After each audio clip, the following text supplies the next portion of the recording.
Hey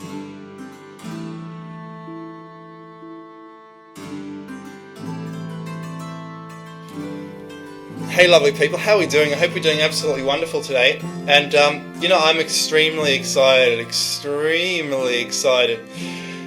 There's a discovery in this video. You guys are going to be the first to know.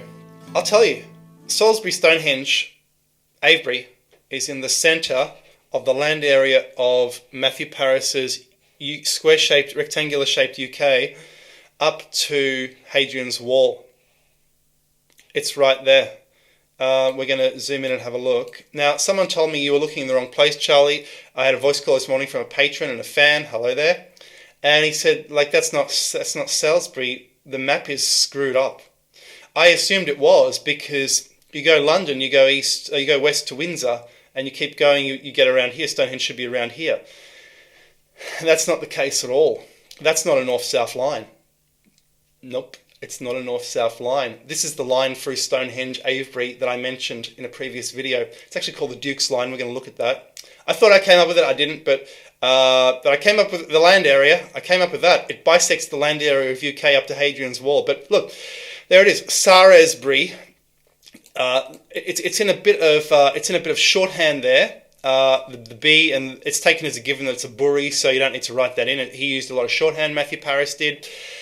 And if you look at the real map, Gloucester is quite a while away, but here it's placed right next to it. So the map is screwed. But it looks like it's based on the Lee line that goes through Stonehenge Avebury. It's not the Bellinus line that is described in a 2012 book, The Spine of Albion, because that doesn't go through Stonehenge. You see, Stonehenge is basically almost on the line, this line running up. And this line running up is very interesting because it continues until you get to this, it's actually the Stirling Bridge going into Scotland, like there's a toll bridge to get into Scotland. It's hilarious. But this is incredible. So let's look at a little bit about what's going on with this. Now, in a previous video, I blocked someone who was being a bit rude. He was saying I was plagiarising, sloppy research. Look, full-time research and showing you guys discoveries and taking the trouble to do this is not sloppy, and sacrificing an income is not sloppy, okay? So I had to block that guy. And he said this is not new. And I assumed he was talking about the Bellinus line, which was discovered back in the 90s, but it was written about in a book called Spine of Albion 2012. No, it's not the Bellinus line. Bellinus line doesn't go through this area. Bellinus line is very different. Bellinus line is essentially that, and the Bellinus line goes through Uffington Stones, goes near Rollright Stones. It's a different line, and it goes all the way to the top of Scotland. And so I thought, well, I'm not copying that. So what's this guy talking about? And then I found this, and it's hard to find, but basically, in the 19th century, a guy called Edward Duke found a line that goes through Stonehenge Avebury. And this is very interesting, and it hits the Orkneys, and that's very interesting. So let's read what it says, and you can't find information about this anywhere. Even Alfred Watkins didn't talk about this, which kind of proves to me he made it like he discovered ley lines, but he didn't in his book. So let's read this. The Duke's Ley Line. I live very close to a sacred site called Hengstreby Head, which happens to be the most southerly point of a British ley line which connects with Stonehenge and Avebury, all the way to the most northern point at John O'Groats. This ley line was discovered by Edward Duke, an English antiquary, also known for his book on the Druidical temples of the county of Wiltshire, which was published in 1846. After years of research and personal observations, he concluded that the Druid temples of the Wiltshire landscape are located proportionally at the same distances as the planets from the sun. Remember my Stonehenge solar system video. When measuring distances in the solar system, we use what is called an astronomical unit, which is the distance from the sun to Earth. Duke was treating the Earth as Silbury Hill and the sun as one of the inner circles of Avebury, which is 1.4 kilometres. He found that Hengstreby Head correlated with the planet Neptune. In Roman mythology, Neptune is a god of the sea, and the deep ocean blue colour of the planet Neptune reflects this. Hengstreby Head was an extremely... Oh, and by the way, it's named after Hengist, a Saxon king who slaughtered the Britons. Hengstreby Head was an extremely important landmark on the south coast for visiting Romans who traded with the native Britons. It was considered a highly spiritual site for religious rituals. Pictured is a map of the Duke's Ley Line. So that Ley Line going through Stonehenge, Avebury, and it hits the Orkneys, very old. And that's most interesting indeed, because one of Matthew Parris's maps, this one, seems to show that ley line, because it goes from around the Stonehenge. There's Cornwall, there's Scotland Orkneys. It actually goes across from the Stonehenge area through the middle of England, and it actually wraps around into the Orkneys, into that region, like that upper perimeter, upper peninsula. So that seems to be that Stonehenge ley line, but Paris didn't really know that. He just knew there were 4 royal roads of England, and he's drawn in these royal roads of England. And this one seems to be Watling Street, although it's hard to see. This is the highest resolution map I can find online. It's either Watling Street or it's Gartree Road, and that's very interesting indeed. And we made, of course, a video that there is a solar system at Stonehenge, and here we have more solar system research, landscape research found. In the 19th century, more solar system landscape research found in an obscure publication. I've never heard of it. Stonehenge researchers don't dare mention this because they I don't know what's wrong with them. There's something. It's some kind of tunnel vision, I guess. But anyway, so there is something going on like that. So. And this is so interesting. So here's the thing, right? So Avebury is an ophthalmos, which is the centre of the world. And if we look at that map again, we look at the map and we look where Sarum is. It's in the centre of the area from there to there across England. And it's also at the centre of the... So it's right there. It's just about the centre of the north-south to Hadrian's Wall. But it's a little bit shy south of that. We would want it to be more about there, to be in the centre between the south and Hadrian's Wall. And that, just north of Stonehenge, is just where Avebury is. So Avebury should be about there on this map, which is, quite interesting. So somewhere around here is Avebury, and it's at the centre of England. Now, why should an ophthalmos be at the centre of England? Well, the thing about an ophthalmos is a religious stone artifact, or baitulus. In ancient Greek, it means navel. Zeus sent 2 eagles across the world to meet at its centre, the navel of the world. Among the ancient Greeks, it was widespread belief that Delphi was the centre of the world. According to the myths regarding the founding of the Delphic oracle, Zeus, in his attempt to locate the centre of the earth, launched 2 eagles from the 2 ends of the world, and the eagles, starting simultaneously and flying at equal speed, crossed their paths above the area of Delphi, and so was the place where Zeus placed the stone. It kind of sounds like satellite triangulation, doesn't it? That's a bit weird. Ophthalmos is the name of the stone given to Kronos. Kronos is time, the time god. Saturn, in other words. In the ancient world of the Mediterranean, it was a powerful religious symbol. Now, there are ancient Greek images of a snake wrapped around the ophthalmos. The snake is guarding the centre of the world, because that's also where the Tree of Eden was. And there we have the snake wrapped around and guarding Silbury Hill, the ophthalmos. So this Avebury, what I've just shown you, is right in the centre of this map. This bloke didn't know about Avebury. Avebury was here. This map is 1200s, 1250s.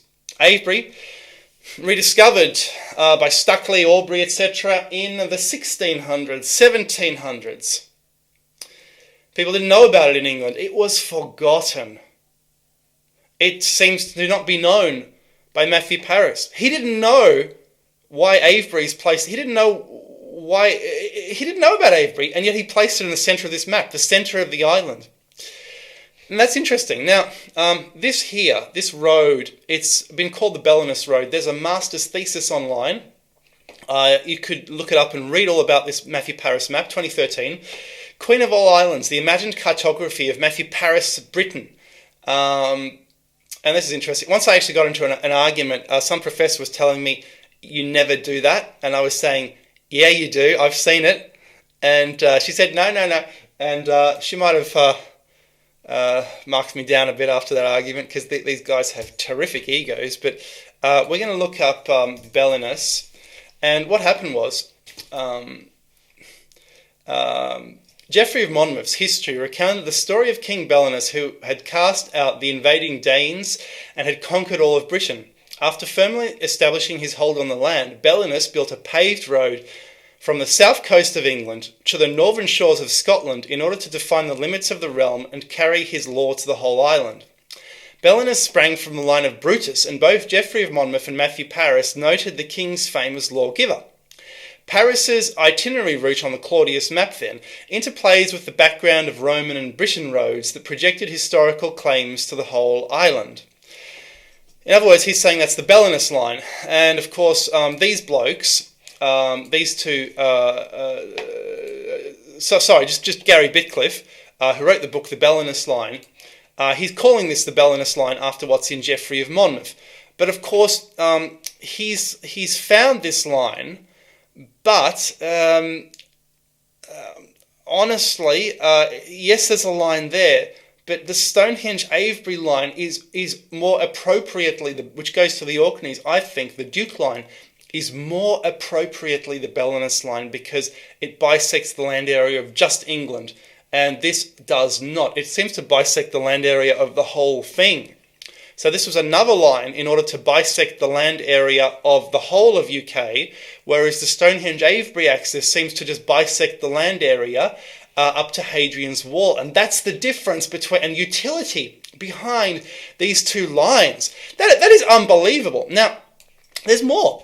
So I always noticed that in the St. Michael's line, and this guy noticed obviously since he discovered it, Hamish Miller and Paul Broadhurst, that the line that goes across here, Stonehenge is in the middle. And so I thought to myself, well, hang on, that Stonehenge is in the middle of the island, the centre of the island. That sounds like the Atlantis legend. There's a temple in the centre of the island, or there's a mountain in the centre of the island. It says both in the Atlantis legend. And the mountain, I suppose, is Avebury, which is in the centre of Matthew Paris's island. So the people who record the Atlantis legend possibly talked about Salisbury Sarum in the middle of this island in the Atlantic. And people will say, I know people, this is almost like talking politics. People will say, no, Chucky, you're wrong, you're wrong, you're wrong.